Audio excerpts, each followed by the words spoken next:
Достар, тестері жиі кездесетін бір тақырыпты талқылап көрейік. Мына жерде аминдердің негізгі қасиеттерін салыстырайық. Білесіздер, негізгі қасиет мына азот атомындағы бөлінбен электрон болтының тығыздығына байланысты. Қайсынікі дәу, просто соның негізгі қасиеті көп болады екен. Алдымен метиламин мен диметиламинді салыстырайық. Қарасаңыздар, метиламинде бір метил тобы, диметиламинде бір екі метил топтары бар екен. Бұларды біз алкил топтар дейміз. Вот осы алкил топтары электрон болтының тығыздығын донорлаушы топтар екен. Мына жақта екі тараптан көмек келгендіктен мына азоттың электрон болтының тығыздығы көбірек болады. Сондықтан бұның негізгі қасиеті жоғары.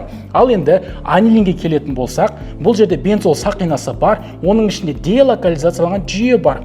Вот осы делокализацияланған жүйе азоттың электрон болтының тығыздығын әлсіретеді. Қалай десеңіздер, міне мына жүйе мына электрон болтының тығыздығымен араласып кетеді екен, міне былай.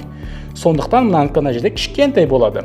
Ал енді қорытындылайтын болсақ, негізгі қасиеті ең төмен ол анилинде, ең жоғары диметил аминде болады екен.